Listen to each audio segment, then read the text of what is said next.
Passons maintenant au point 10.03. Alors, c'est la période d'intervention du public sur la demande de dérogation mineure. Elle concerne le 12 225 rue des Patis. Il s'agit d'autoriser une clôture d'une hauteur de 1,83 m au lieu de 0,9 m dans la partie de la cour avant se trouvant vis-à-vis la cour latérale du bâtiment. Alors, j'invite les personnes qui voudraient intervenir sur ce dossier à venir au micro. Et juste vous nommer au départ, s'il vous plaît. Oui, excusez-moi, il faut vraiment aller au micro pour qu'on puisse bien vous entendre. Bonjour tout le monde. Je m'appelle Genadio Dobescu, je suis le propriétaire de maison qu'on a achetée en 2016 dans l'arrondissement antique Cartierville. Donc, je passais un peu l'historique. Je pense qu'on vous avait envoyé un descriptif de notre problème, donc tout le monde est en ordre. Nous sommes le propriétaire d'un immeuble d'Hypatie Jules Collat de l'arrondissement qu'on a acheté en septembre 2016. Notre famille, en fait, on a acheté cette maison vraiment parce qu'on cherchait quelque chose de proche d'une école spécialisée pour notre enfant qui a des troubles, des problèmes neurologiques. L'école le plus proche, c'était Saint-Pierre-Apôtre. Donc, la maison qu'on a trouvée, c'était dans cet excellent quartier-là. Donc, on a déménagé, on a fait des rénovations. Notre premier été, 2017, nous a posé beaucoup de problèmes avec l'enfant parce qu'en fait, notre enfant, il a besoin toujours de surveillance constamment. Donc, on ne peut pas le laisser tout seul, jamais. Et on ne peut pas le laisser jouer dans le parc avec les autres enfants. Il faut le toujours presque garder à la main ou à l'intérieur, on veille toujours sur lui. 2017, c'était assez difficile parce qu'on n'avait pas vraiment en place où le laisser jouer, en fait. Donc, juste à l'intérieur, dans l'extérieur, c'était toujours avec nous. C'était très difficile, surtout pour ma femme, parce que moi, je travaille beaucoup, mais elle reste surtout avec lui. Donc, il s'agit de cette partie de clôture-là, cette partie de rue Jules Collat, que la ville considère que l'arrondissement, ils disent le règlement, il faut que ce sera d'un mètre de hauteur. Le problème de Daniel, c'est qu'il est très accro aux autos, neurologiquement, tout ce qui bouge. Là, donc, il essaie tout le temps de sauter. On a même des vidéos là, que faut que tu le laisses, il court à l'auto, tout le temps à l'auto. Donc, il est assez grand maintenant, donc une clôture de mètre, il le passe facilement. Voilà, donc 2018, je ne vais pas passer dans tous les détails, là, mais je vais juste gros point. En 2018, en avril, on a présenté à la ville et on savait que cette partie de clôture, l'inspecteur nous a dit il faut qu'il fasse un mètre. On a expliqué qu'un mètre, on ne peut pas parce qu'il va sauter, ça pose des gros problèmes pour sa sécurité. Il nous a dit faites présenter une demande spécifique. On a fait une demande en avril 2018. Nous avons exposé à l'arrondissement les problèmes sérieux de sécurité pour notre enfant, du fait d'avoir une clôture de moins de 6 pieds. On nous a demandé alors de présenter une demande spécifique sur ce que nous souhaitons faire, donc, avec tous les documents, avec l'explication. Donc en avril 2018, nous exposons 3 scénarios. Donc on a proposé à la ville 3 scénarios. Premier scénario, c'était une clôture au complet de 6 pieds. Notre scénario, on a fait une partie en bois, une partie en plexiglas. Tout ce qui dépasse du mètre, on a mis en plexiglas. Et le troisième scénario, on a mis tout en fait, de mètres en bois et tout le reste en plexiglas. Parce que juste, on pensait peut-être que c'est un problème esthétique, là, donc, mais pour qu'il ne saute pas, pour ça que le verre, il cache. Il ne posait pas de problème. Donc l'arrondissement nous a informé alors que tous ces scénarios ne sont pas acceptables, considérant la réglementation en vigueur. Donc, en effet, la réglementation empêche toute clôture au long de 90 mètres qui tombe sur la façade, parce que nous, on a comme 2 façades. Par cette réponse, de quelle façon on considère la situation particulière de notre enfant. Donc, or, en 2018, il n'était pas de question qu'on revit encore une fois le 2017 qu'il ne peut pas jouer dehors. Donc, en fait, on a trouvé une solution. On a fait cette partie de clôture avec des panneaux rétractables. Donc, quand on sortait dehors avec lui, ben, on monte les panneaux et la clôture devient dissipée. Quand on rentre et quand on n'utilise pas, ben, il baisse et la clôture vient à 90 cm, à 6 pieds, 90 cm, c'est ça? 90 cm. Excusez-moi, je suis encore dans les métriques, là, donc j'arrive... voilà, donc... voilà, donc j'explique ici, vous avez tout ça, qu'on explique qu'on a fait ça, ça nous a coûté assez cher pour faire ces panneaux-là. Le 21 juin 2018, alors que l'installation de la clôture n'est même pas encore complétée, nous recevons un avis d'infraction nous demandant de réduire la clôture à 90 cm. Situation qui empêchera totalement notre enfant d'en jouer à l'extérieur ou qui imposera une présence constante directement à ses côtés dès qu'il met un pied dans la cour en arrière. Comparant, nous vous assurons que nous prenons tous les moments de repos que nous pouvons. Cet avis d'infraction est donc reçu très durement pour nous. Donc, le 11 juillet 2018, on a même fait une lettre de son neurologue, okay, qui on a ajouté au dossier, donc le neurologue Lionel Karma qui était à l'époque, et mis une attestation médicale à l'effet que les conditions neurologiques de notre enfant, requiert des commandements raisonnables, puisqu'elle a tendance à mettre sa vie en danger lorsqu'il voit des voitures dans la rue. Donc, il recommande l'installation d'une clôture de 6 pieds, parce qu'on a expliqué le problème, pour assurer qu'il puisse bénéficier d'un environnement sécuritaire. Suivant des échanges avec l'arrondissement en novembre 2018, nous déposons demande de dérogation mineure.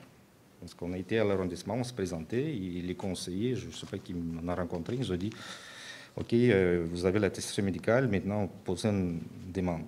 Okay, donc le 6 décembre, nous sommes... donc on a déposé en novembre la demande de dérogation.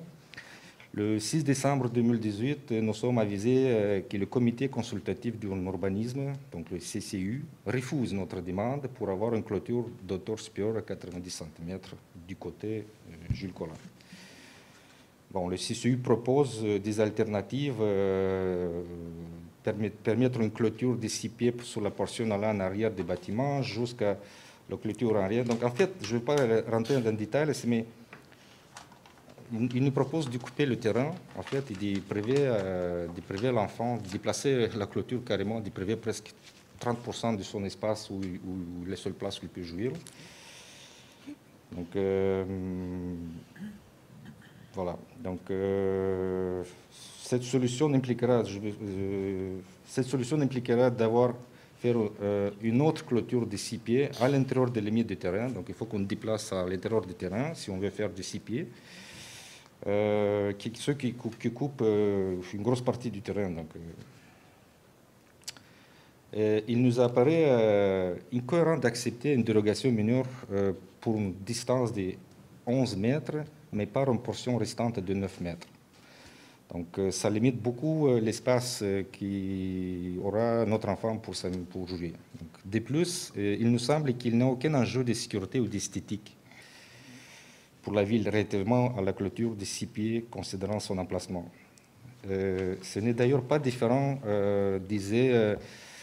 bon, je ne vais pas parler d'Isée, mais vous vous promenez dans les quartiers, vous allez voir qu'il y a des clôtures beaucoup plus que 90 cm, et je ne veux pas, vous le savez vous-même. Selon nous, la décision du conseil d'arrondissement ne doit pas se situer uniquement dans le domaine de la dérogation mineure, mais bien dans le domaine de l'accommodement raisonnable.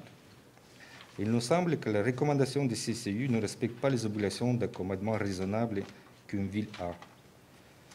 La charte reconnaît que pour éviter qu'une personne handicapée ne soit traitée de façon discriminatoire, une différence de traitement peut être requise. Cette situation peut inclure de ne pas appliquer une norme réglementaire pour éviter de causer de discrimination. L'obligation d'accommodement implique qu'on prenne en considération les besoins réels de la personne souffrant d'un handicap comme notre enfant. Nous sommes, si nous résumons la position de CCU actuellement, en fait, on nous dit que notre enfant a le droit d'avoir une clôture plus haut, mais juste en partie, Pour la partie du terrain perdu, il devra se débrouiller avec un espace plus petit qui sait qu'il y aura un autre enfant sans handicap. Donc, nous prenons cette position discriminatoire et ne répond pas aux obligations d'accommodement de la ville. Nous vous soulignons également qu'une obligation d'accommodement doit aller jusqu'à ce qui devient une contrainte excessive. Ça, c'est des mots des avocats, là, donc la moitié, mais le sens, je pense que je vais expliquer. Là. Dans le présent cas, la situation propose des clôtures rétractables, ne définitivement pas être qualifiées de déraisonnables et irréalistes. Notre enfant a le droit de profiter d'une cour pour jouer comme tous les autres enfants. De plus, cet accommodement qui nous apparaît raisonnable constituerait un énorme soulagement pour nous, les parents. Nous croyons fermement que les besoins de notre enfant de bouger dans un espace sécuritaire devraient passer plus lourd dans la balance d'une norme urbanistique sur le tour d'une clôture. Nous demandons donc au conseil d'arrondissement de considérer les recommandations du CCU, lesquelles nous apparaissent illégales et non conformes aux obligations d'accommodement qui se découlent de la charte, et d'ainsi d'accepter la clôture rétractable des 6 pieds afin de tenir compte des besoins de partie de notre enfant. Je voulais juste ajouter qu'on a vu votre présentation de 29 actions que vous le faites en 2019. Okay? Donc d'abord, moi, comme parent, je n'ai vu aucune action qui touche mon enfant handicapé, zéro. Je ne demande pas que vous nous aidez, là. Je veux juste que vous nous laissez tranquilles, que ne mettez pas de bâton dans le roue, qu'on fasse, nous, qu'est-ce qu'on peut avec ce qu'on fait, là, okay? Pour qu'on soulage un peu qu'est-ce qu'on a reçu, là. Okay? Donc, c'est juste ça qu'on demande. Cette partie de clôture, ça ne pose aucun problème esthétique, aucun problème sécuritaire. On a mis des plateaux rétractables, on a fait toutes les maximums. On a proposé même qu'on le fasse en verre. Vous avez tout refusé, là. Donc, à un moment donné, c'est mon impression que vous luttez contre un enfant. C'est ce qui se passe là. Donc, merci pour votre temps. Merci. Alors, je peux vous dire que les services de l'arrondissement ont traité votre dossier avec beaucoup de professionnalisme et d'empathie pour votre enfant. Je peux vous dire qu'on a beaucoup discuté de ce dossier aussi. On pourra en reparler, mais je souhaite, comme c'est un moment pour les citoyens, je vois qu'il y a d'autres personnes qui sont inscrites à la période de questions pour ce même sujet. Alors, j'invite toutes les personnes qui voulaient parler de cette question à venir maintenant, parce que c'est maintenant qu'on discute de ce sujet.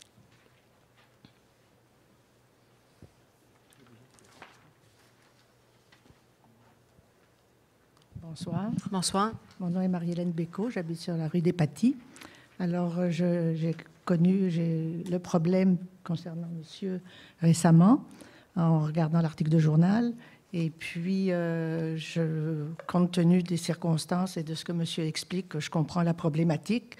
Ma seule question, c'était de savoir si cette dérogation mineure devait être seulement temporaire pour ne pas créer de différends pour l'avenir.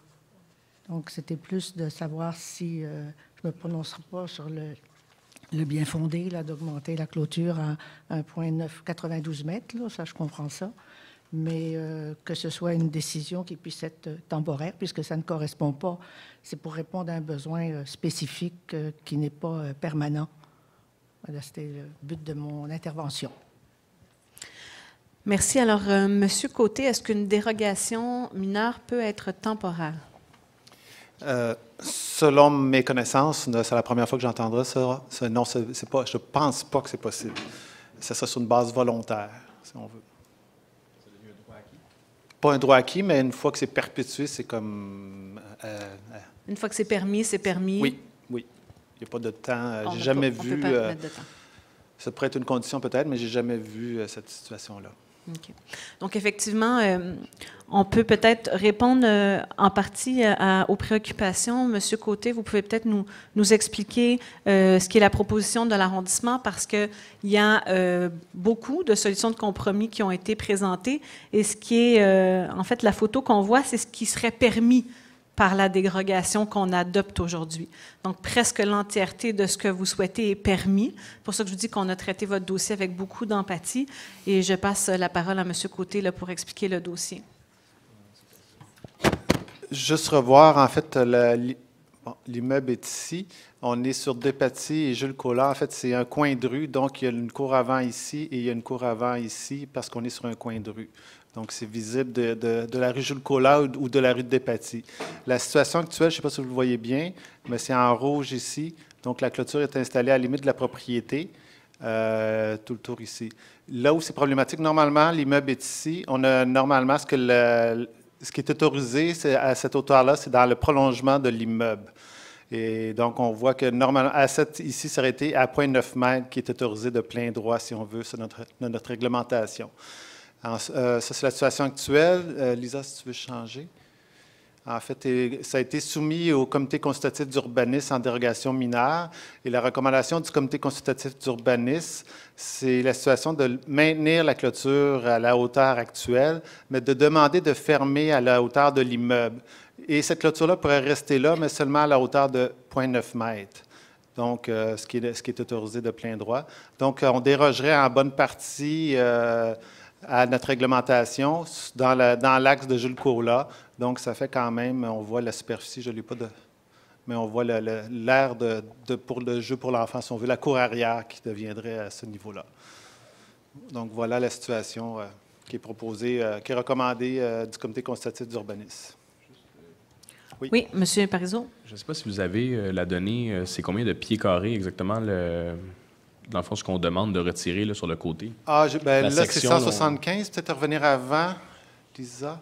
Je pense qu'on avait le total 197, donc il y a une différence de à peu près 22 mètres carrés. Ce que le monsieur perd, en fait, les requérants, c'est ici, dans la cour ici. Là. C'est quoi, 2,4 mètres par, je ne vois pas bien, mais une quinzaine de mètres peut-être. Je ne vois pas plus, puis je suis à côté. Non. Oui. Ouais. Moi, je parle en termes de superficie globale, c'est ça. Peut-être venir parler au micro, monsieur, si vous voulez. Donc, vous avez une recommandation en disant qu'on recommande, vous pensez que c'est bien pour mon enfant, mais vous ne savez pas qu'est-ce qui est bien pour mon enfant, d'abord. Et c'est couper un terrain comme ça, c'est... Nous, quand on a acheté la maison, on a pris en considération tout, là. Donc, on savait qu'il ne peut pas jouer dehors, on ne savait pas qu'il tombe à l'école, il est plein de sang tout le temps. Donc, c'est la seule place qu'on peut laisser tranquille et qu'on se repose un peu, c'est le cours intérieur. Et lui, il bouge, il est hyperactif, il bouge tout le temps. Donc, couper une partie du terrain, moi, je ne trouve pas une solution. C'est moi qui j'ai proposé une solution. Okay? J'ai proposé même de mettre des plexiglas. Là. C'était quoi le problème? Pourquoi vous n'avez pas accepté au début? Là? Ça me coûtait beaucoup trop cher de faire ça, mais j'ai accepté de le faire. Vous n'avez pas voulu faire ça. Mais, monsieur, au niveau des coûts, c'est sûr que quand on fait des mesures qui dérogent au règlement, il faut d'abord venir chercher un permis à l'arrondissement. D'abord, pour faire une clôture, il n'y a pas besoin de permis pour faire une clôture. Bien sûr, oui. Non, la clôture a été faite à la même place où elle était avant. Bien, elle est dérogatoire parce qu'aujourd'hui, ce qu'on va faire aujourd'hui, monsieur, là, on va vous octroyer une dérogation. On va vous permettre d'avoir la grande majorité de la clôture que vous avez construite. C'est ça qu'on fait aujourd'hui. On ne vous retire pas de privilège, on vous en donne. C'est sûr que vous en avez pris à l'avance sans être venu chercher de permis à l'arrondissement. Et c'est pour ça que je dis qu'on a traité votre dossier avec beaucoup d'empathie, autant au niveau des services administratifs, du comité consultatif d'urbanisme, des élus. Je comprends qu'on ne vous donne pas aujourd'hui l'entièreté de ce que vous voudriez, mais on vous accorde une dérogation. Donc, on vous permet plus que ce qu'on permettrait à d'autres citoyens. C'est ça qu'on fait aujourd'hui. On vous donne plus que ce qu'on donne à tous les autres citoyens qui respectent la réglementation. OK, mais moi, je pense que vous devez prendre en considération d'abord le besoin d'enfants. Bien, c'est exactement ce qu'on a fait, parce que monsieur, s'il n'y avait pas eu ce besoin-là, on l'aurait refusé. On aurait refusé cette demande-là, nonobstant la condition de votre enfant. Donc, c'est à cause de la condition de votre enfant que vous nous avez bien expliqué. Est-ce que vous avez sorti une décision ou vous faites quoi? Là, tout à l'heure, on va voter au conseil d'arrondissement en point 40.01, je pense. On va adopter le plan que vous voyez sous les yeux, qui est la recommandation du comité consultatif d'urbanisme et que les élus acceptent de vous accorder comme dérogation. Et comme disait madame, donc, en fait, ça ne peut pas être temporaire. Vous n'avez pas bougé, qu'est-ce qu'on a parlé jusqu'à date, là? Parce que ça, vous avez proposé au début, là. Couper une partie du terrain du privé. Oui, mais c'est une dérogation. On vous accorde plus que ce qu'on accorderait à d'autres citoyens parce qu'on considère que la situation de votre enfant vaut le mérite de vous accorder plus d'espace que ce qu'on donnerait normalement. Je comprends, mais... On adapte nos règlements municipaux à c'est votre condition. Décision, on va aller en avant. C'est bon, moi, j'ai rien à dire. Là. Merci. Personne d'autre ne souhaite s'exprimer sur ce sujet? Alors, on passe maintenant au point 10.04. C'est le point correspondance et dépôt de documents. Il n'y a aucun document. Au point 10.05, alors, Mme Châteauvert, vous pouvez nous rappeler les règles de régie interne, s'il vous plaît? Alors, la période de questions est d'une durée de 60 minutes. On vous demande de vous présenter au micro et de donner votre nom ainsi que le nom de l'organisation que vous représentez, s'il y a lieu. Tant que toutes les personnes inscrites au registre n'ont pu s'exprimer, une personne ne peut poser qu'une seule question et les questions sur un même sujet sont limitées à 3. On vous demande également d'éviter le plus possible les préambules pour permettre d'entendre le plus grand nombre de citoyens et de vous adresser à la présidente, Mme Thuillier, qui va rediriger vos questions au besoin. Merci. Alors, j'appelle M. Marcel Lauzon et Hugo Hardy. Alors, c'est pas Laurel et Hardy? C'est bon, c'est bon. Bonsoir. Bonsoir. Donc, on est du comité de sécurité de l'école secondaire Sophie Barra.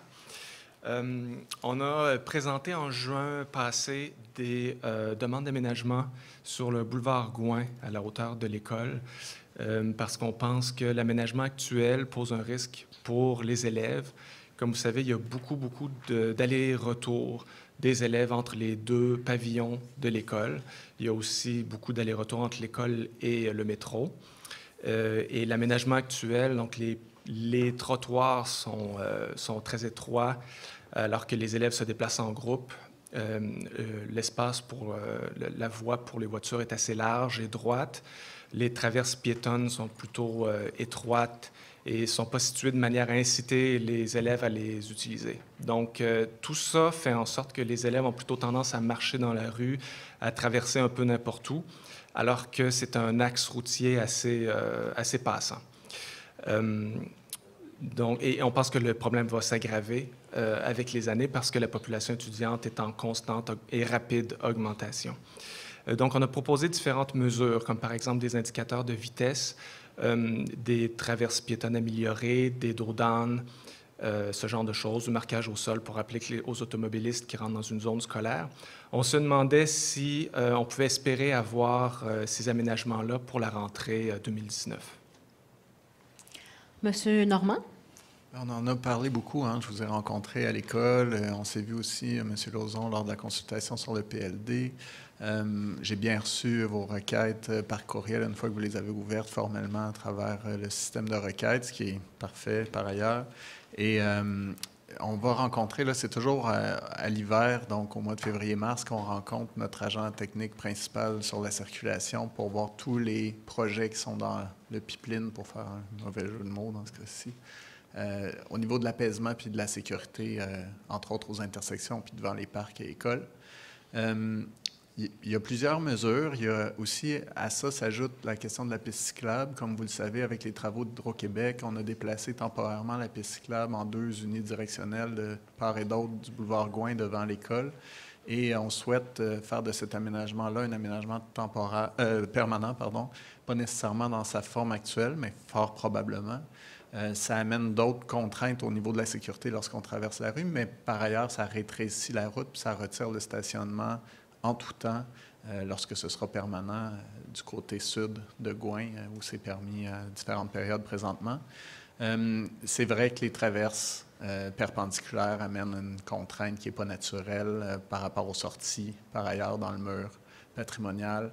Il y a plusieurs éléments qu'on a reçus, qu'on a regardés, puis on va finaliser, comme je vous le disais, là, élu par élu avec notre agent technique principal, la programmation en février-mars. Donc, je pourrais vous dire un peu plus à ce moment-là. pour quand on peut espérer quelles mesures. Puis ça ne veut pas dire que tout arrive en un bloc. Par exemple, les dos down, ça peut prendre plus de temps. Normalement, on va mettre un dos down temporaire encore là, voir c'est quoi l'impact, le rendre permanent par la suite. Donc, selon les mesures, peinture au sol, c'est plus facile à faire plus rapidement. Comment on va transformer la piste cyclable temporaire en piste cyclable permanente? Bon, tout ça, dans l'échéancier, je vais avoir plus d'informations pour vous, mais c'est absolument en marche. Puis c'est une question de savoir quelle mesure va être implantée quand. Ça va me faire plaisir, peut-être au mois de fin mars, de vous rencontrer à nouveau pour qu'on ait un bon échéancier ensemble. Excellent. Merci. Est-ce que vous avez une sous-question? Oui, donc vous avez fait référence à la piste cyclable. Je sais qu'on en a déjà parlé, mais je voudrais juste vous reposer la question pour être bien sûr. La piste cyclable se trouve donc à rétrécir l'espace pour les voitures sur le boulevard, donc, ce qui est une bonne chose d'un côté parce que ça contribue à ralentir la circulation. Mais d'un autre côté, est-ce que ça se trouve à faire en sorte que notre comité doit abandonner l'idée de demander l'élargissement des trottoirs qui nous semblent trop étroits pour le déplacement des groupes d'élèves? C'est sûr que c'est une contrainte supplémentaire. L'autre contrainte temporelle, c'est qu'on va extrêmement rarement modifier l'aménagement d'une rue sans qu'on ait à y faire des réparations. Présentement, il y a le tronçon un petit peu plus à l'est, Christophe-Colomb jusqu'à Curat-sur-Gouin, qui va être réaménagé en 2020 puis qui va nous permettre certains aménagements au niveau des trottoirs. Le parc va être modifié dans sa topographie aussi. Mais dans le cadre du tronçon qui nous occupe, il n'y aurait pas de transformation tant qu'on n'a pas à transformer la rue pour ne pas avoir à la rouvrir quelques années ensuite. Fait qu'il y a une question, oui, de la largeur. Il y a une question, encore une fois, dans l'échéancier, est-ce que ce serait la première mesure à faire? Mais tout est possible dans le sens où, si l'espace le permet, on peut penser aussi à faire des voies surmontées puis des traverses piétonnes surélevées. Il y a des choses qui se font qui nous permettraient aussi d'avoir des traverses beaucoup plus sécuritaires puis élargies à certains endroits sans nécessairement faire tout le trottoir élargi. Je pense qu'il faut qu'on les regarde ensemble. Mais oui, c'est sûr que l'ajout de la piste cyclable de manière permanente est une contrainte supplémentaire à l'élargissement majeur du trottoir. Merci beaucoup. Merci. J'appelle M. Fernand Tremblay.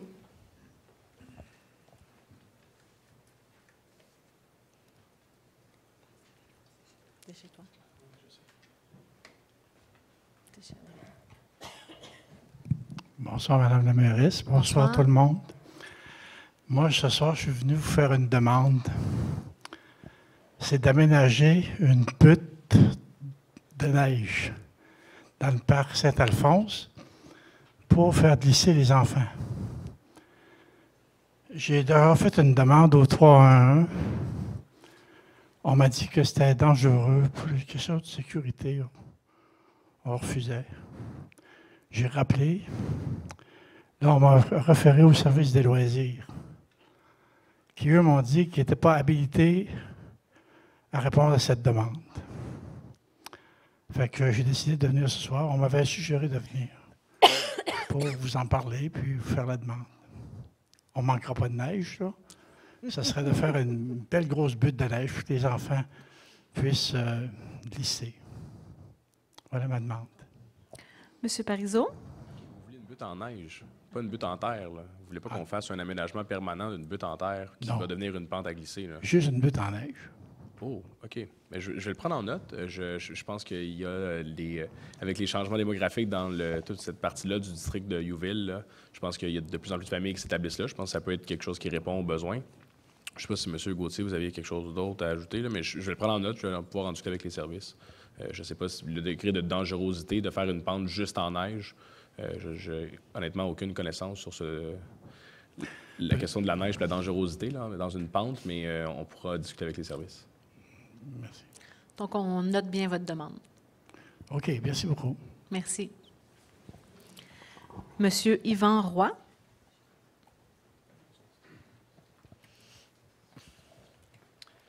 Bonsoir, Mme Tullier. Bonsoir. Bonsoir, Madame, Messieurs les conseillers. Alors, Yvan Roy, je demeure place Métivier. Je représente d'autres personnes qui sont également résidents du secteur. Alors, c'était pour parler d'un problème de stationnement, pas de déneigement. En passant, ils le font très bien. Mais de stationnement, j'ai quelques documents que je voudrais vous laisser en même temps. Oui, vous en avez plusieurs copies. Vous avez rendu un homme heureux. Oui. Merci.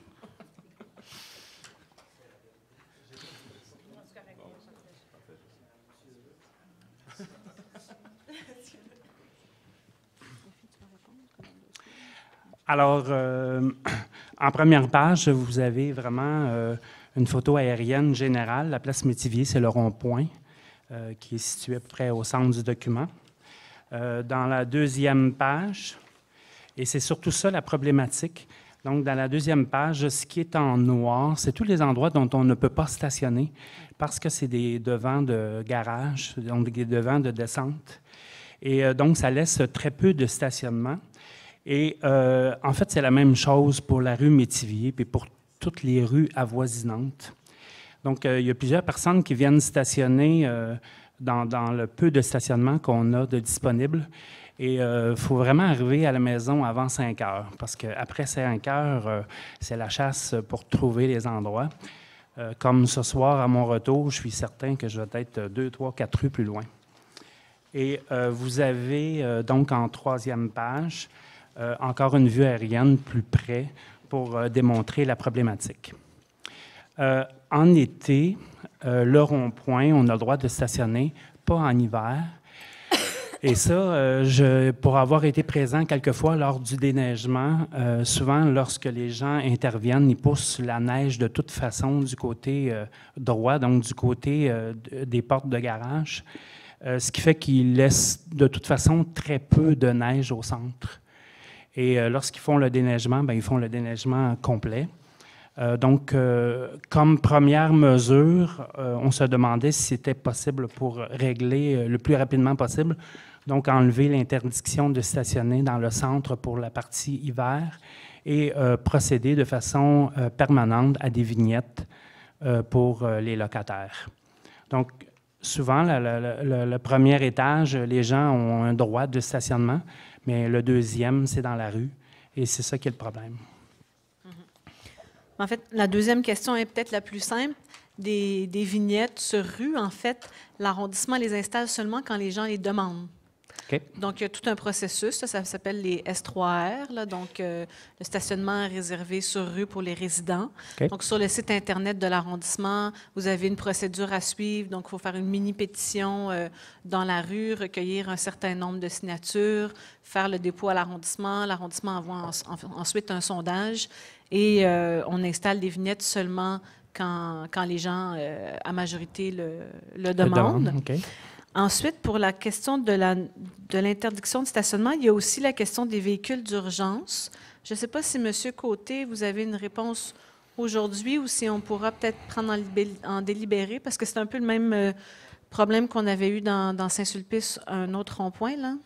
En fait, je regarde mon collègue, parce que je dois vérifier avec mon collègue. Probablement, si on l'interdit l'hiver, c'est question de déblaiement pour la neige. Là, mais on pourra vérifier que les camions puissent passer, parce qu'il y a des camions des deux côtés, peut-être.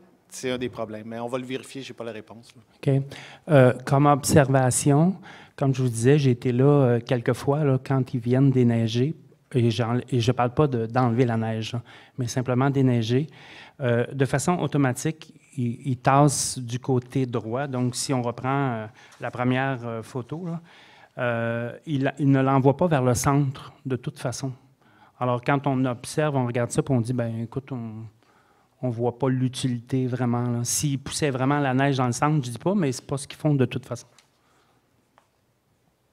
Madame Giano? Je veux juste rajouter, parce que je connais très bien le secteur, puis on en a parlé tantôt pendant quelques minutes, la rue Léon Trépanier en général, c'est une rue pas très loin, c'est une rue très, très problématique pour le stationnement pour à peu près les mêmes raisons.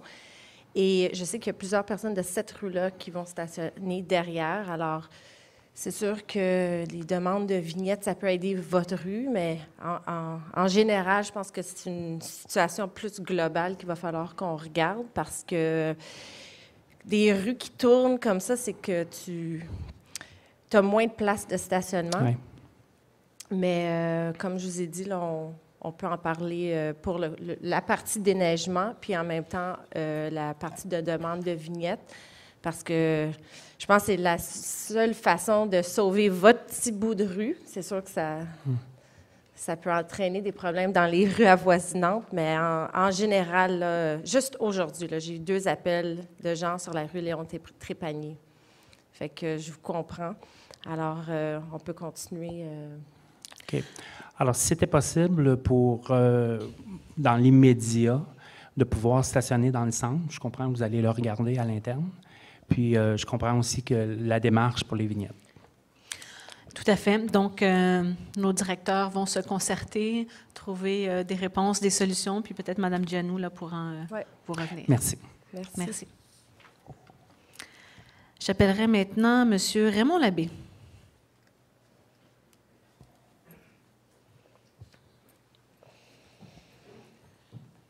Oui, bonsoir. Bonsoir. Oui, c'est la neige. Les journées qui ont précédé le 20 janvier, on annonçait à la radio de la neige puis du vent, dans la nuit du 19 à au 20. On a eu de la neige puis on a eu du vent. Mais il disait que ça allait se terminer vers la fin de la journée du dimanche, le 20. Ça allait arrêter. Ça allait arrêter. Lundi, le 21, M. Paranto, à la radio, il est venu. Là, il annonçait qu'elle a commencé à ramasser la neige le mardi à 19 h. Pourquoi pas commencer le dimanche au soir ou ben non, lundi matin? Puis là, tout de suite le lendemain, le mercredi, là, il annonce qu'il arrêtait le ramassage de la neige. Par rapport, il annonçait un temps doux, puis un peu de pluie. Là, il avait mis des pancartes de l'autre côté de la rue chez nous. Ils ont venu les enlever. Fait que, moi, je ne peux pas croire. Là, je veux bien croire qu'il y a des changements, des en haut puis en bas, puis des en haut puis en bas. Mais, hey, écoutez un peu, on a eu des tempêtes dans les années 70, puis c'est pas les premières, là. Moi, je vais vous dire quelque chose, là. Quand M. Paranto, il vient à la radio, puis il parle de centimètres, puis il parle de concassé, puis il parle de sable, puis il parle de sel, il parle de moins 12, moins 15. C'est quoi, là? Il a été élu, sa job, c'est-tu de donner des cours? Moi, je veux avoir un résultat. L'automne passé, quand l'hiver a commencé, là, la Ville a dit on a des drones maintenant, on peut vérifier nos sites à neige, on a des machines pour casser à la glace, on a ci, puis on a ça. Hey, vous pouvez vous compter chanceux que vous n'êtes pas à Québec, dans la Ville de Québec, parce qu'il y en a de la neige là-bas. Autrement qu'ici, à Montréal. On n'en a pas, nous autres. Vous devrez marcher les trottoirs. Là, je me suis entendu sur l'Acadie, là. Les trottoirs, là, c'est terrible. À soir, là. Monsieur Labbé, je peux vous dire que moi, je préférais de la neige. Je suis allée à Val-David la fin de semaine dernière, puis de la neige, là, il y en a là, mais c'est de la neige. Fait que ça se pelte de la neige. C'est facile à ramasser de la neige. Ouais. Vous avez raison qu'on a eu autre chose que de la neige. Et quand on parle de déneigement, en fait, c'est peut-être un problème qu'on a en ce moment de sémantique. On parle de déneigement. Mais en fait, il y a 2 opérations qui sont très, très différentes dans le déneigement. On déblaie d'abord. C'est-à-dire que quand il neige et qu'il y a des précipitations, pour pas qu'on soit encombré dans les rues et sur le trottoir, il y a des machines qui passent pour tasser la neige. Fait qu'on déblaie les rues, puis on déblaie les trottoirs, fait qu'on tasse la neige, un peu, ça se ramasse un petit peu dans le milieu. Et ça, c'est ce qu'on fait tant qu'il y a des précipitations, puis on ne peut pas arrêter parce qu'il faut assurer la sécurité des déplacements. Et ensuite seulement, ce qu'on fait, évidemment, quand il y a une quantité suffisante de neige qui est tombée, et ça a été le cas, évidemment, dans les derniers jours, en fait, dans les 2 derniers mois, on charge la neige. Puis là, quand on charge la neige, bien, c'est toujours les mêmes employés puis les mêmes machines.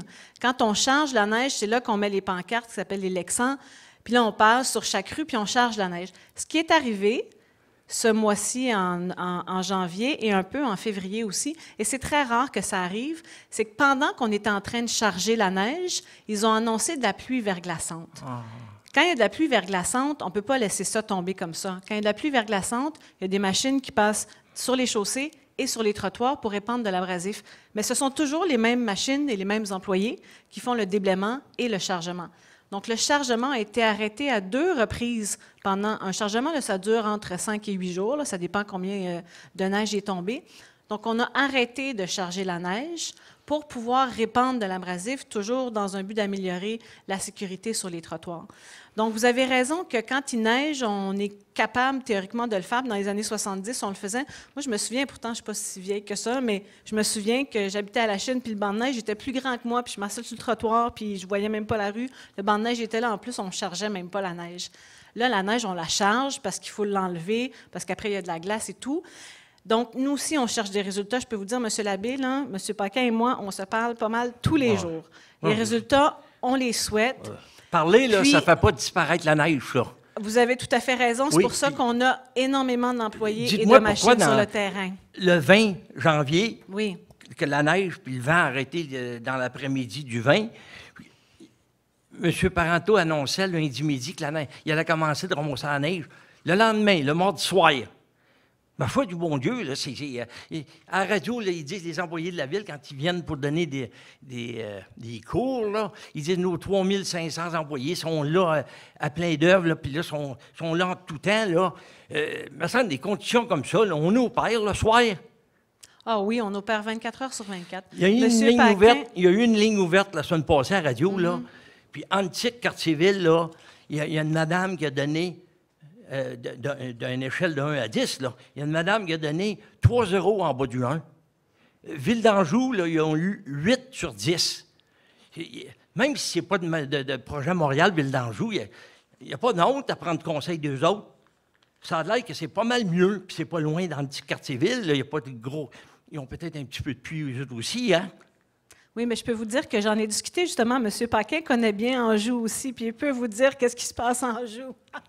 M. Parenteau, là, il Oui. devrait s'occuper de son Attendez. arrondissement. Oui, mais M. Puis, Labbé, je vais juste faire répondre de M. Paquin sur pourquoi on a chargé à cette date-là précisément, puis M. Paquin peut vous parler d'Anjou aussi. Non, j'en ai assez de blablabla, là. Non, monsieur, On est en 2019, ça va faire Mais, monsieur 60 ans qu'on a été sur la Lune, puis vous n'êtes même pas capable de nettoyer la ville de Montréal. Monsieur- Hey, on a eu des... OK, dans les M. années Labbé, 70, excusez-moi. on a eu M. des Labbé, tempêtes, là. Monsieur Labbé, vous savez comment ça marche. Vous êtes là au conseil d'arrondissement tous les mois depuis 12 ans. Vous Depuis savez 12 ans. comment ça marche. Je vous pose une question, Depuis on vous 12 ans. répond. Depuis 86, là, vous ne savez pas Excusez-moi. compter. Moi, je suis là depuis... Depuis 86, j'en ai pas depuis manqué devant, beaucoup. fait que c'est pour ça. Voilà. Donc, vous savez d'autant plus comment ça fonctionne. Vous posez une question, on vous répond. Vous posez une autre question. Je souhaite faire répondre M. Paquin. Nous allons profiter de son Non, je expérience. ne suis pas intéressé. Bien, vous n'êtes pas intéressé, alors vous pouvez vous asseoir si C'est vous ça. souhaitez. Oui, bien, moi, vous dire quelque chose. Quand M. Parenteau parle, là, l'Hydro-Québec n'abaisse pas. Je check mes lumières, là, puis ça reste toujours à la même intensité. Merci, puis bonsoir. Alors, M. Paquin, est-ce que vous pouvez quand même répondre aux questions, s'il vous plaît, parce que nous, on est intéressés par la réponse. Oui, merci, Mme Tullier. Ben moi, j'ai en note ici, M. Labbé, dans mon cahier, qu'on avait bel et bien commencé le chargement le 21, le lundi soir à 19h, et non le mardi, comme vous le prétendez. Il faudrait peut-être vérifier, là, mais ça a été décrété à 19h le 21, donc le lundi soir même. Pour ce qui est du restant, je ne m'avancerai pas à dire peut-être ce qui se passe dans d'autres arrondissements, malgré que je passe à travers assez souvent, là. Je vais me maintenir comme ça, mais sachez que les notes qui sont attribuées, c'est en fonction peut-être des relevés sur certaines rues de certains arrondissements. Ça ne reflète pas le portrait global. Je peux vous dire que depuis quelques temps, là, je me promène quand même pas mal, là, ne serait-ce que pour aller dans des réunions dans d'autres arrondissements. Il n'y a pas grand monde sur la coche. Tout le monde a des beaux trottoirs, des moins beaux trottoirs. C'est selon les côtés de rue, les côtés d'ensoleillement, les fréquentations, les capacités aussi des arrondissements de pouvoir intervenir puis de mettre des abrasifs puis du sel. Il y en a qui sont capables de faire l'opération peut-être 4 fois par jour, mais il y a d'autres arrondissements qui sont capables de le faire 2 fois par jour, puis pas plus que ça. La température, la météo ne nous aide pas. Il fait moins 15, moins 17 la nuit, moins 10 le jour. Donc, c'est pas évident, mais on fait ce qu'on peut. Alors, M. Tarek Tamimi. Bonsoir. Bonsoir. Bonsoir. Mon intervention, elle va être brève, mais l'essentiel, c'est qu'elle soit bénéfique et constructive pour vous et surtout pour les gestionnaires de la ville. Et j'espère qu'elle trouvera un écho favorable auprès de vous et auprès des gestionnaires. Il s'agit en effet d'un constat que de plus en plus de gestionnaires ont tendance à ignorer une une composante essentielle de la gestion d'un projet. Et je m'explique, il s'agit de la gestion des risques. Et je m'explique encore en soulignant un projet en particulier entre le 14 et le 19 janvier sur la rue La Chapelle. Il y avait des travaux prévus en excavation pour raccordement d'égouts et d'aqueducs. Quelques jours avant les travaux, les parties prenantes, bon, sûrement les entrepreneurs, sont venus pour préparer le terrain. Donc, ils ont installé les panneaux de signalisation, les cônes et tout ce qui va avec. Le lundi, les travaux débutent et bon, un service essentiel est coupé, qui est l'eau, sans avertir aucun résident. Personne n'a été averti. Les gens qui avaient pris cette journée de vacances sont pris sans eau. Les personnes qui avaient des invités sont pris sans eau. Les personnes âgées qui prenaient leur bain, ils sont au milieu sans eau. La bonne pratique veut qu'on avise les citoyens lorsque des travaux qui touchent un service essentiel sont affectés. Tout à fait. C'est d'ailleurs la norme de la ville. Voilà. Et malheureusement, ça... Vous parlez du 14 janvier sur La Chapelle? Oui, du 14 janvier au 19 janvier. Ça, c'est mais c'est du lundi au samedi, si on veut. C'est comme ça que ça a été prévu. Donc, le lundi, on a une coupure d'eau. Et puis, je reçois des appels et il y a des appels qui sont logés au 311 pour savoir qu'est-ce qui se passe. Bon, on explique un peu la situation en espérant que ça ne va pas se reproduire. Mais bon, sachant de notre expérience que c'est des services qui touchent l'eau, ça s'est produit, ça va se reproduire. Donc, le mercredi, si je me rappelle bien, le mercredi, ça tombe le 16 janvier, on recoupe l'eau encore une fois. Et bon, est-ce le résultat d'un oubli?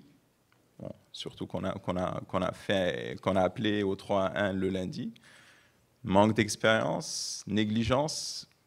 Ça, avec votre proactivité, Madame la mairesse, on compte sur vous pour que vous preniez les mesures nécessaires afin que de telles situations ne se reproduisent plus. Et en gros, pour les gestionnaires, encore une fois, une bonne pratique et une bonne rigueur est de mise aussi petit soit le projet. Donc il faut avoir une bonne pratique et une bonne rigueur quand on fait un projet. Je peux vous dire que c'est tout à fait dans les normes de la ville. Monsieur Paquin, c'était probablement pas des travaux de l'arrondissement. Est-ce que vous en avez eu connaissance? Je suis en train de texter avec mon ami Thomas, là. On va faire des vérifications, mais je ne suis pas certain, mais je crois que c'était une fuite d'aqueduc qui était... Est-ce que c'était près d'Henri Bourassa, au coin d'Henri Bourassa? Non, la rue La Chapelle, entre Périno et Salaberry. OK. À ce moment-là, non, ce n'est pas les travaux dont je parle. Il faudra faire des vérifications, là, mais je ne peux pas vous dire. Là, si c'est des travaux qui sont pris en charge par un entrepreneur, nous, on fait seulement certaines parties.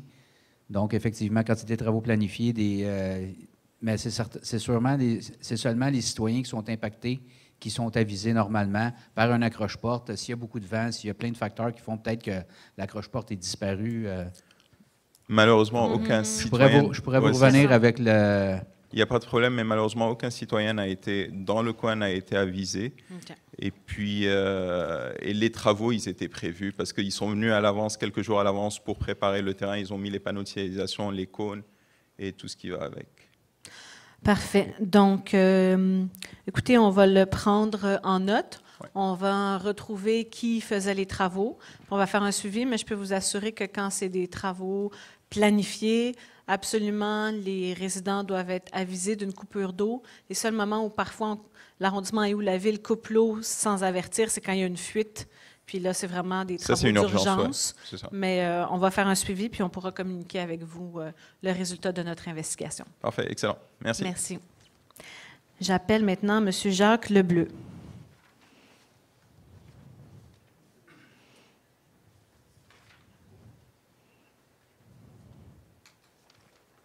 Bonsoir. Bonsoir. Monsieur. Vous allez être un peu déçu, je n'ai pas de questions sur le déneigement ou le stationnement. Je voudrais, en fait, je pense que si je vais me présenter, je suis citoyen du district Récollet. Je suis aussi un participant actif au comité citoyen mobilisation environnement de ces quartiers-villes. La question que j'ai, en fait, c'est pour comprendre ce qui est possible de faire dans le domaine du recyclage. Qu'est-ce que l'arrondissement peut faire? D'un côté, on voit beaucoup de gens parler depuis quelques années de zéro déchet, de réduction de notre consommation, des résidus qu'on produit. Mais de l'autre, il y a des signaux assez inquiétants du côté du recyclage de ce qui arrive avec ce qui va dans notre bac vert. On a entendu parler de ce qui se passe en Chine où on refuse nos choses, mais les entrepreneurs montréalais aussi refusent en grande partie notre matériel en vrac. Ma question, en fait, c'est de savoir si l'arrondissement possède l'autonomie administrative pour, lors du prochain appel d'offres, prendre des mesures pour faire une collecte plus sélective. Est-ce que c'est l'arrondissement qui décide ou c'est le ville-centre pour justement arriver à des taux de réemploi de la matière beaucoup plus efficaces? J'ai juste en terminant des photos de ce qui sort du centre de tri du complexe Saint-Michel. C'est assez inquiétant. Je ne sais pas à quelle personne je les remets. Oui. Vous pouvez déposer à Mme Châteauvert. En fait, il y a eu de très grandes consultations vers 2008, si je ne me trompe pas, sur le plan de gestion des matières résiduelles de l'agglomération de Montréal. Donc, ce n'est même pas vraiment l'arrondissement qui prend des décisions, ni même la ville, c'est l'agglomération de Montréal qui prend des décisions sur comment on collecte et comment on trie et comment on valorise ou recycle, hein, parce qu'il y a plusieurs directions pour le tri. Juste pour ma compréhension, oui. J'ai cru comprendre, à cause, entre autres, des problèmes qu'il y a eu tout l'été avec le RICOVA, je pense que ça s'appelait, que les contrats étaient donnés par l'arrondissement, mais c'est selon des lignes qui sont décidées à la ville-centre où vous avez une certaine marge? En fait, les anciens contrats étaient en partie donnés par les arrondissements, mais là, tous les nouveaux contrats sont donnés par la ville. Puis ça, c'est les contrats de collecte. Mais le contrat de collecte est vraiment lié à l'usine où on envoie les matières. Et les usines où on envoie les matières, c'est tout mélangé. Et ça a été un choix qui a été fait historiquement à Montréal. Et en 2008, on s'est reposé la question. Il y a eu énormément de consultations publiques sur ce sujet-là. Et l'agglomération de Montréal a décidé de faire la collecte des matières résiduelles pêle-mêle. Voilà, c'est ce que... Merci, c'est le terme que je cherchais. Donc, ça s'appelle pêle-mêle. Est-ce qu'il y a un horizon pour reconsidérer cette décision? En ce moment, donc la commission, et je vais passer la parole à M. Normand, en ce moment, la commission, il y a plusieurs commissions à la Ville et à l'Aglo qui retravaillent sur un plan de gestion des matières résiduelles. Oui. Vous l'avez dit, Mme la mairesse, donc la commission de l'environnement, du développement durable des grands parcs va étudier en consultation publique cette année, en 2019, le nouveau plan de gestion des matières résiduelles. Puis il y a la CMM aussi, la Communauté métropolitaine de Montréal, qui va refaire l'exercice également. Okay. Donc, il y a peut-être là des opportunités. C'est sûr que globalement, si on pense à des systèmes alternatifs comme la consigne, sa bonification, son élargissement, c'est vraiment une compétence du gouvernement provincial. Mais il reste qu'il pourrait y avoir des initiatives, des projets pilotes ou autres à des échelles plus locales. Merci. J'appelle maintenant M. Gilles Larocque.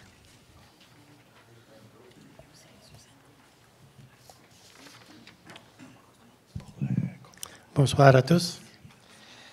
On va sûrement se souvenir que le 10 décembre, moi, j'avais demandé, après avoir expliqué le déneigement de la piste cyclable le 2 décembre, on nous avait fait des belles montagnes de glace.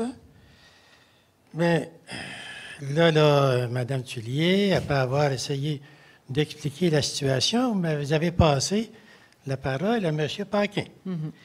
Et M. Paquin, c'est le fun, hein, le web, là, parce qu'on peut rebobiner, puis réentendre, puis même écrire ce que la personne nous répond.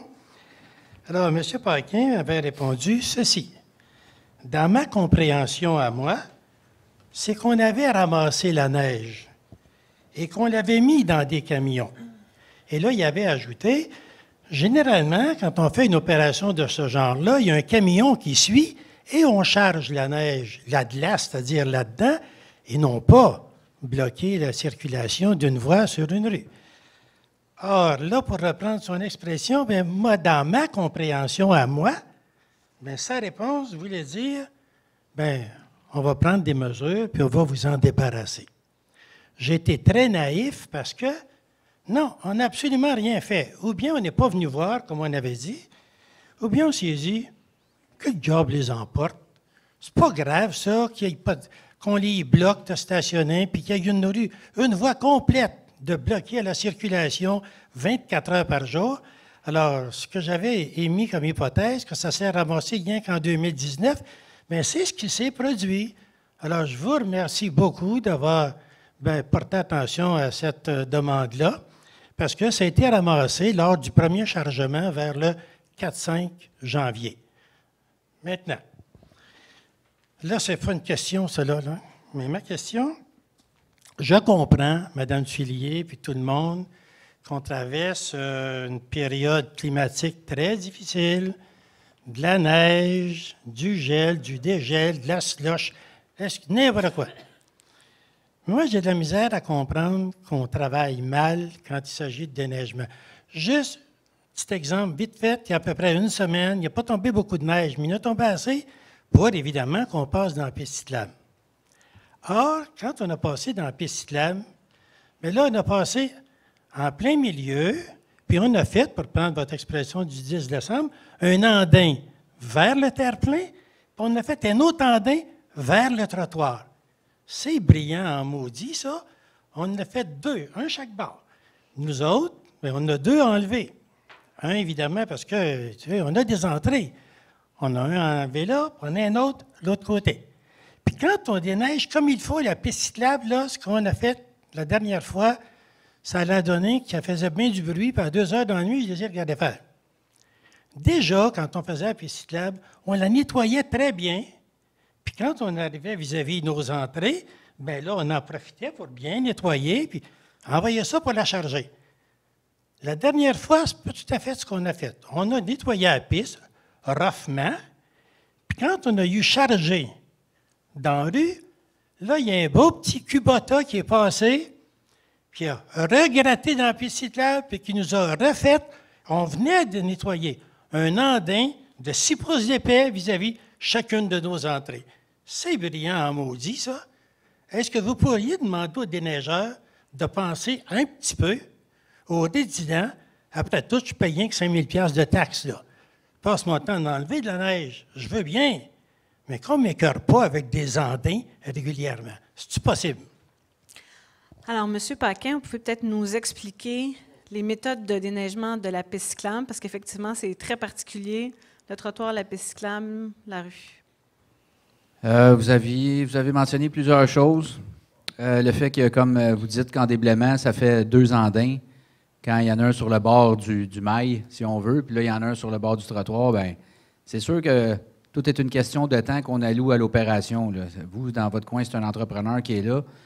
Là, s'il prend le temps admettons, de mettre le trottoir dans la piste cyclable, puis là, il revient à l'envers, puis là, bien, il ramène tout ça vers la médiane du milieu, c'est beaucoup de passages, versus qu'il donne un coup sur le trottoir, puis il donne un coup dans la piste cyclable ou deux.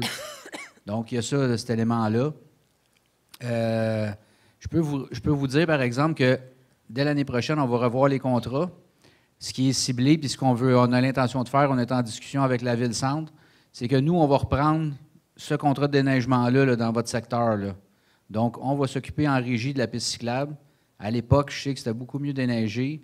Moi, quand j'étais ici en 2010, jusqu'à temps que ça rechange, là, on s'occupait de la piste cyclable. Puis, comme vous dites, tout ce qui était les petits entre les petits murets de béton, là, bien, on prenait la peine là, de bien dégager ça avant le passage de la souffleuse. Quand on partait de là, c'était mieux. Donc, juste cette année qu'on travaille mal de même. Bien, cette année, les conditions sont particulières aussi. Ah oui, mais... Je ne peux pas vous dire là, vite comme ça là, ce qui fait que... Mais c'est sûr qu'on fait beaucoup de passages spécifiquement dans la piste cyclable. Puis entre les chargements, entre les opérations, il neigeote souvent aussi, là. Souvent, il neige 15-20 cm, on charge, il n'y a rien qui tombe jusqu'à la prochaine.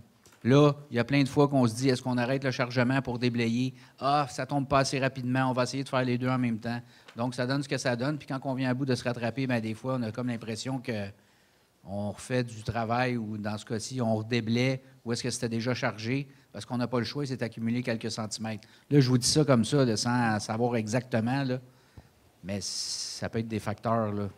En tout cas, j'ai bien peur aux 40 cm qui s'en viennent.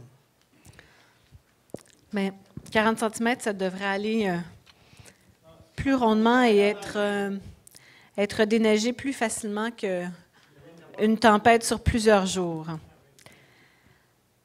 Monsieur Bertrand, vous êtes déjà debout.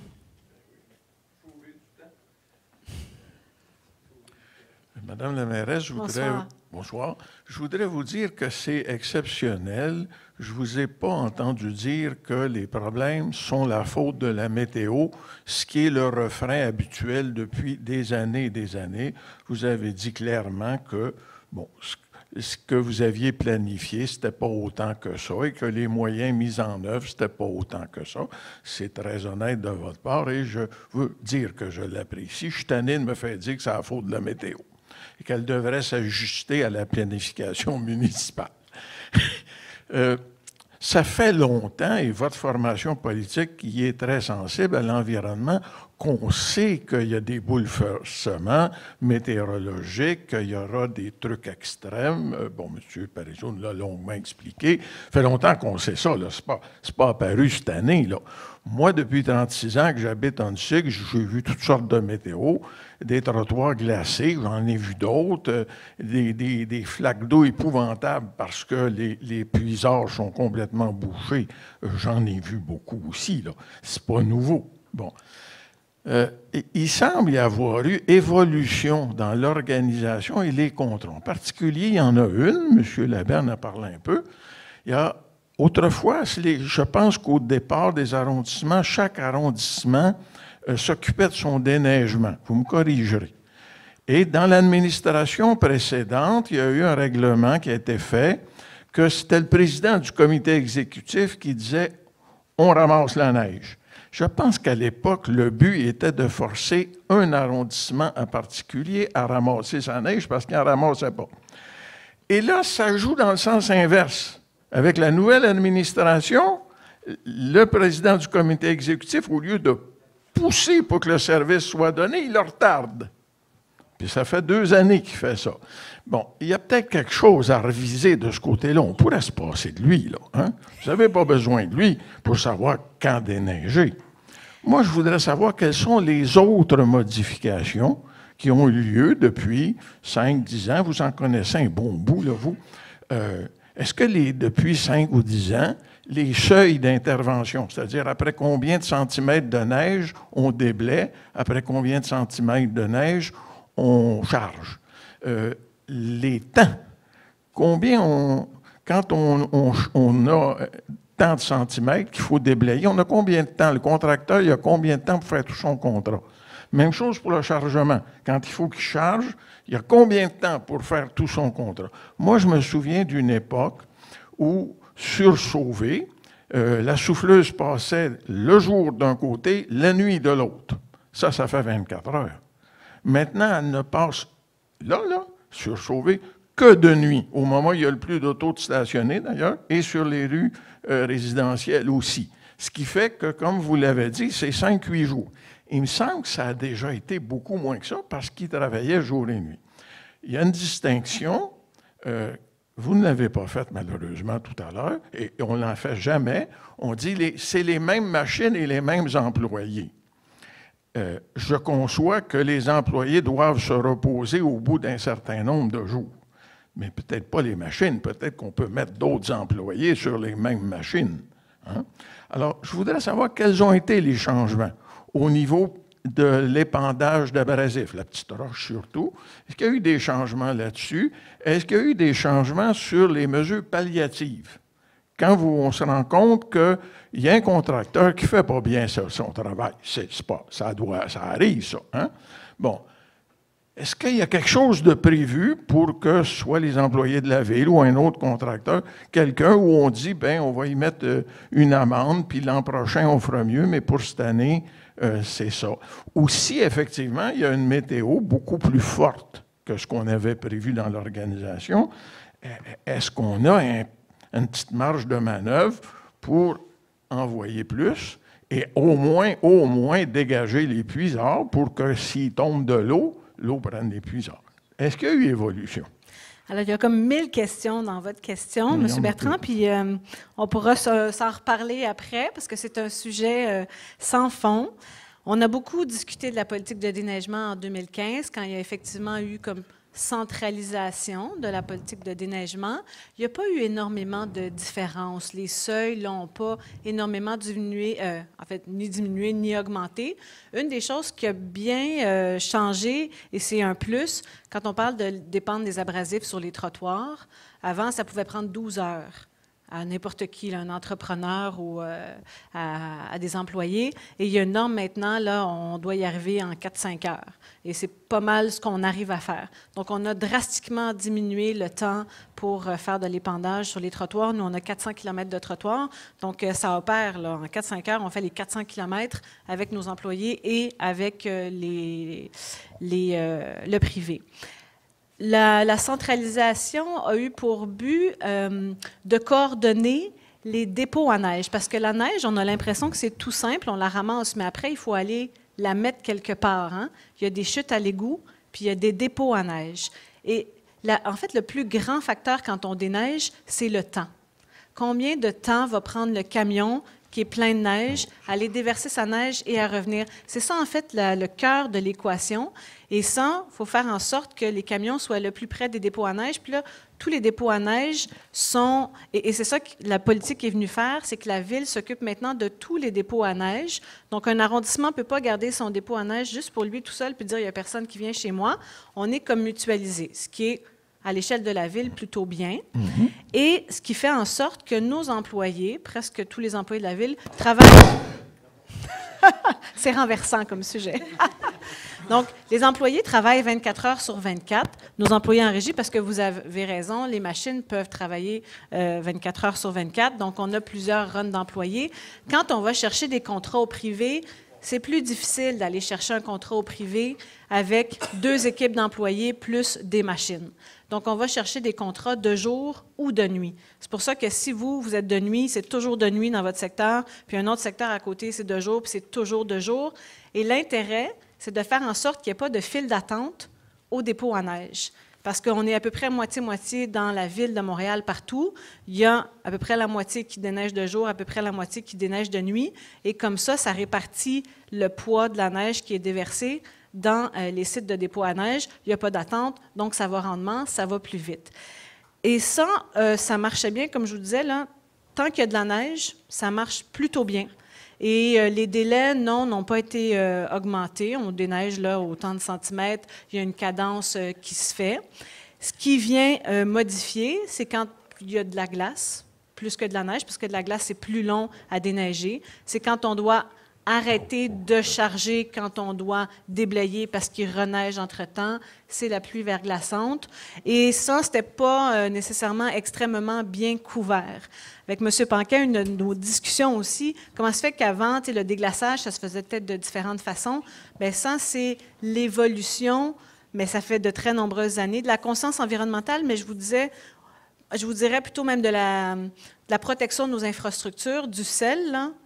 On en mettait, et j'adore l'expression de M. Paquin, il dit on faisait pleurer les rues. On mettait du sel là, partout, puis la glace fondait au lieu qu'on la ramasse, la glace fondait. Mais ça, c'est dramatique pour les infrastructures, pour les tuyaux. Là. On perdait tous nos tuyaux. Donc ça, c'est une des choses, mais ce n'est pas du tout venu en 2015. Ça fait de nombreuses années qu'on a modifié, on met un peu moins de sel sur nos rues, sur nos trottoirs, donc on gratte plus. Et c'est toutes ces questions-là qu'il faut se reposer et de faire en sorte qu'on puisse... et ce n'est pas le président du comité exécutif, c'est M. Parenteau qui est responsable du neigement. Et honnêtement, ce n'est pas lui qui décrète le chargement. Hein. C'est vraiment une équipe de gestionnaires et d'employés municipaux qui regardent toutes les conditions météo, qui regardent tout un ensemble de données. Et c'est eux qui décrète le chargement à tous les arrondissements et on part plus ou moins tous en même temps parce que si c'est de nuit puis que vous êtes de jour, bien là, vous allez partir 12 heures après le début du chargement. Mais l'objectif étant que tout le monde puisse déneiger sur une période qui est donnée, qui est dans la politique de déneigement et qui est en général très bien respectée, mais ça prend plusieurs jours. Donc, j'ai raison de penser que ça allait plus vite autrefois, mais vous dites que c'est parce que nous, on a des trous pour jeter la neige dans les égouts, donc on prend 6 jours au lieu de 3 pour donner une chance à d'autres arrondissements voisins, si je comprends bien. Non, ça va pas plus vite qu'avant, ça va pas moins vite qu'avant. Nous aussi, dans l'arrondissement, c'est pas mal toujours le même... Quand il passait jour et nuit, il allait plus vite que quand il passe juste de nuit. Mais peut-être dans votre secteur à vous. Oui, mon secteur à moi. Oui, mais dans l'ensemble des autres secteurs, c'est que de jour, que de soir. Vous me dites que ça irait pas plus vite si c'est M. Paquin qui disait, là, on part la machine, on ramasse. Plutôt que d'attendre que la ville-centre lui dise, ça irait pas plus vite. Non, parce que c'est les mêmes prévisions météorologiques. Puis comme disait tout à l'heure M. Paquin, il a arrêté de neiger tel jour, puis quelques heures plus tard, le chargement a été décrété pour le soir même. Donc, ça va pas plus vite.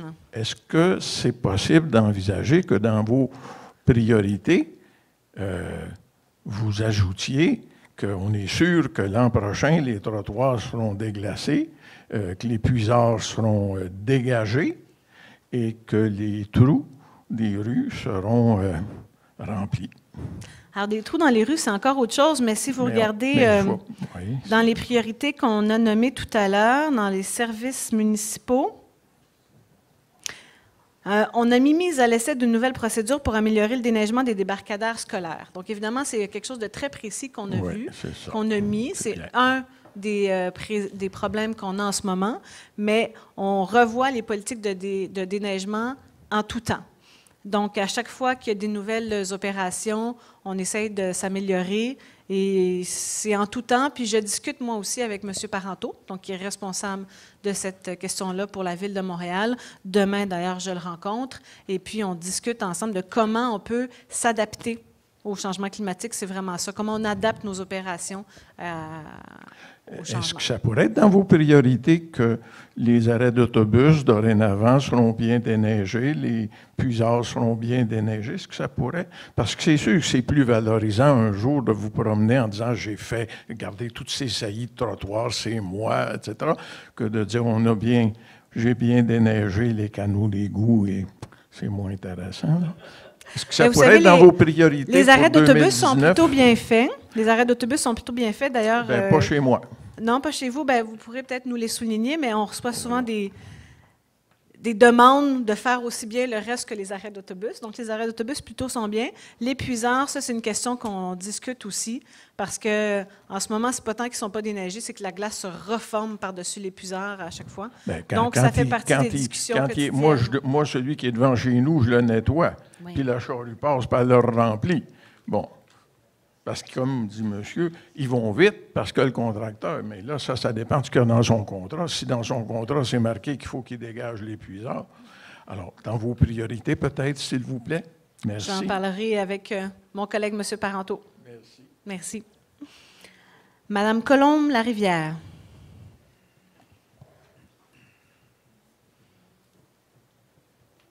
Oui, bonsoir. Bonsoir. Je suis, moi, résidente de la rue de la Roche, dans le district de Sourd-Récollet. Je suis aussi impliquée dans le comité citoyen Mobilisation Environnement ONSIC-Cartierville. Donc, je m'exprime ce soir en mon nom et au nom du comité aussi. Donc, j'étais présente à la rencontre de février dernier lors de la présentation du plan stratégique. J'avais trouvé vraiment, c'était ma première fois au conseil et j'avais trouvé très intéressant d'avoir un plan stratégique avec les orientations, priorités et résultats sur une période de 4 ans.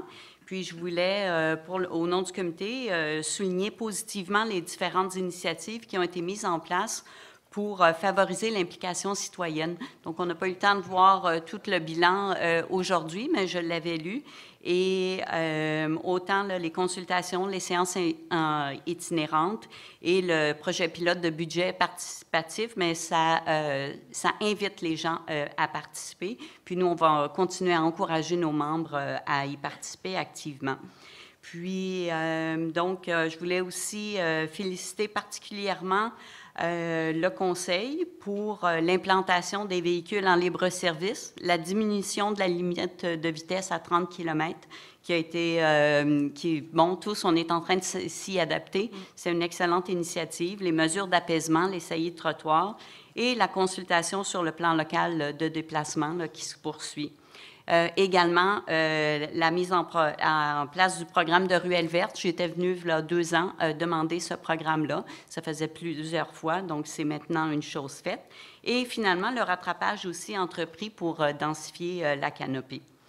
Et également, ce n'était pas dans le plan stratégique, mais il y a eu un appui formel du Conseil d'arrondissement à la Déclaration citoyenne universelle pour d'urgence climatique en novembre dernier, qui s'engageait à faire la lutte au changement climatique. Donc, à la fin janvier, notre comité a organisé une soirée au Café Dedans, à la bibliothèque, avec le collectif La Planète s'invite. Et il y avait là une 50aine de personnes qui étaient présentes, qui ont exprimé de vives préoccupations sur l'état de l'environnement, puis une volonté vraiment d'agir pour réduire l'empreinte de carbone individuelle, mais aussi collective. Et les préoccupations étaient surtout au niveau là, local. Préoccupation, mais surtout volonté d'action au point de vue local. Donc, compte tenu de l'urgence d'agir pour le climat, on l'a vu avec tous les désagréments immédiats que ça donne, je me demandais comment le Conseil compte poursuivre et bonifier là, ses actions pour répondre à cette situation. Donc, c'est une large question. Je dirais qu'on est en plein dedans avec notre rédaction du plan local de développement durable.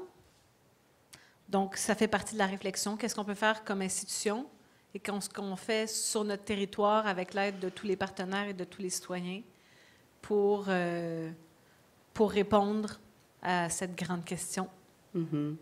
Oui, c'est sûr que le transport est un des aspects les plus importants. Donc, le plan local de développement est important aussi, de déplacement. Puis, on aura peut-être des suggestions à venir vous faire au cours de l'année aussi sur des réglementations ou des bons exemples dans d'autres arrondissements aussi par rapport au transport, mais aux infrastructures aussi, du verdissement aussi de différents types. Donc, on reviendra aussi avec des suggestions comme vous l'avez suggéré là, qu'on vous fasse. Merci. Merci. Bonne suite. Monsieur Odobescu, est-ce que vous avez encore une question? C'était tout à l'heure. Monsieur Marc Bédard. Il a quitté.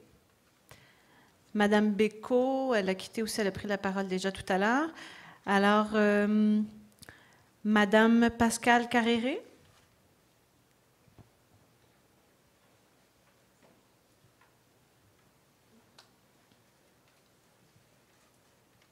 Bonsoir. Bonsoir.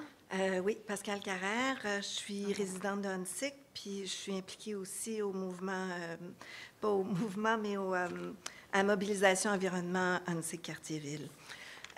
Pour faire suite à Monsieur Lebleu qui a parlé de l'importance de la collecte sélective, je voulais amener une préoccupation particulière par rapport à la récupération de verre. On sait que j'ai fait juste une petite recherche 2 minutes pour voir que si on regarde juste les bouteilles que la SAQ nous vend, ça représente 8 394 millions. Non, pardon, je m'excuse, je me suis trompée de chiffre. 54 millions de bouteilles à Montréal à peu près qu'on enfouit comme ça dans le dépotoir. On a à peu près 14 %, si j'ai bien lu. Peut-être que mes chiffres ne sont pas exacts, mais c'est 14 % seulement qu'on récupère. Je trouve que c'est absolument épouvantable. Et je me disais, j'ai bien entendu que, il y a une question qui est provinciale à ce niveau-là, il y a une question qui est la ville-mère, j'entends. Mais j'ai bien aimé ce que j'ai entendu quand vous avez parlé de projet pilote éventuellement. Je me dis que peut-être qu'on pourrait mettre des choses en place plus rapidement le temps que tout se décide, tout se il me semble que des gros contenants à la porte des SAQ, dans les centres d'achat, sur les rues pour que les gens aillent rapporter leurs verres, ça ne coûterait pas très cher et ça pourrait au moins montrer aussi la volonté des gens d'agir dans ce sens-là. Les gens rapportent déjà leur bouteille de bière. Ce n'est pas grand-chose de rapporter leur bouteille de vin non plus. Évidemment, il y a tous les autres contenants de verre qui vont directement au site d'enfouissement et qui se dégradent vraiment très, très, très, très lentement. Donc, voilà. Je voulais savoir un petit peu, c'est quoi vos visions par rapport à ça? Et qu'est-ce que vous pouvez faire pour influencer la ville-mère ou la province? Parce que Montréal, ça doit quand même être un chef de file par rapport à ça. Moi, quand je vois que, par exemple, Joliette a tout changé son système et je pense qu'ils vont chercher jusqu'à 90% de leurs verres et que nous, on a des compagnies au Québec qui doivent acheter leurs verres pour récupérer du verre à l'extérieur du Canada, il me semble que c'est un non-sens, là. Alors, voilà. Alors, il y a effectivement plusieurs niveaux d'intervention. Oui. On est plus peut-être dans aller parler avec les instances. En fait, le grand problème, c'est pas tant de le déposer quelque part, c'est qui va venir chercher le verre pour en faire quoi. C'est vraiment ça, c'est reconstruire la filière. Les bouteilles de bière, ça marche plutôt bien parce que le système a été élaboré ainsi.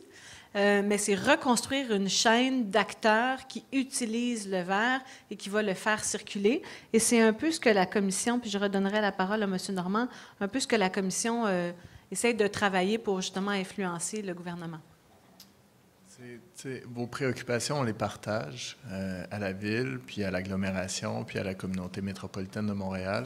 Il y a, comme le disait Mme la mairesse, différents niveaux d'intervention qu'on peut faire, entre autres avec la CMM. Il y a une sortie qui a été faite il y a un mois ou à peu près, comme quoi les 82 municipalités qui composent la communauté métropolitaine appuyaient la bonification et l'élargissement de la consigne, entre autres aux bouteilles de vin.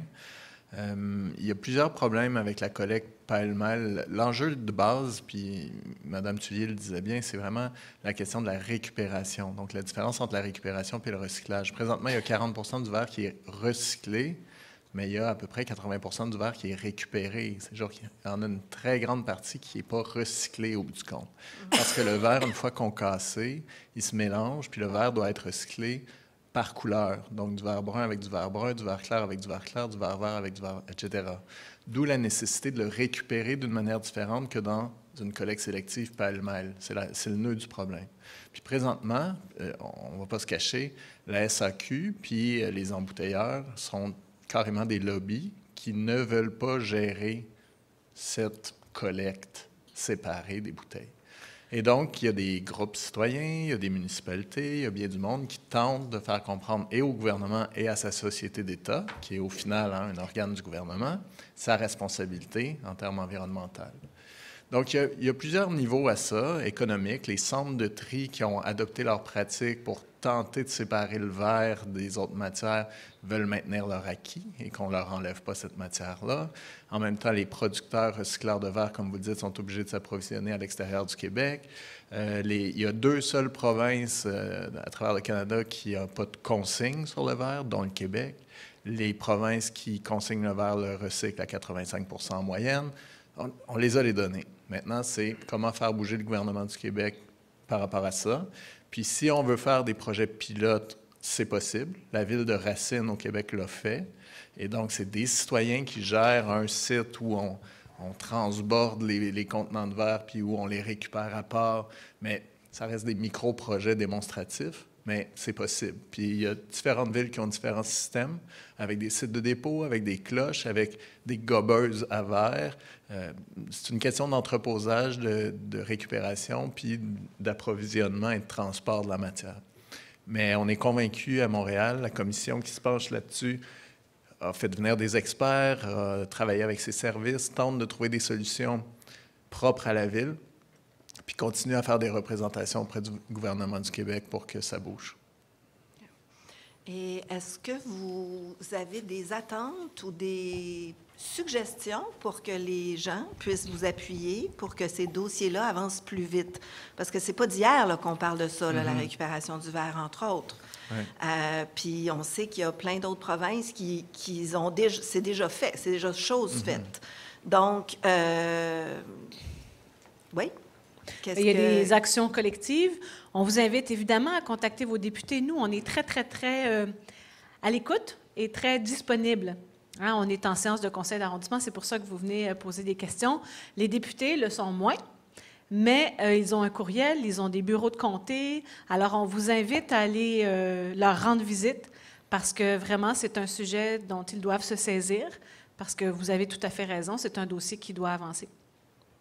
Et nous, on fait notre part comme institution et avec les outils qui sont les nôtres comme municipalité. Et les citoyens, je pense, ont un grand pouvoir d'influence aussi. Merci. Merci. Alors, ça fait le tour de la période de questions.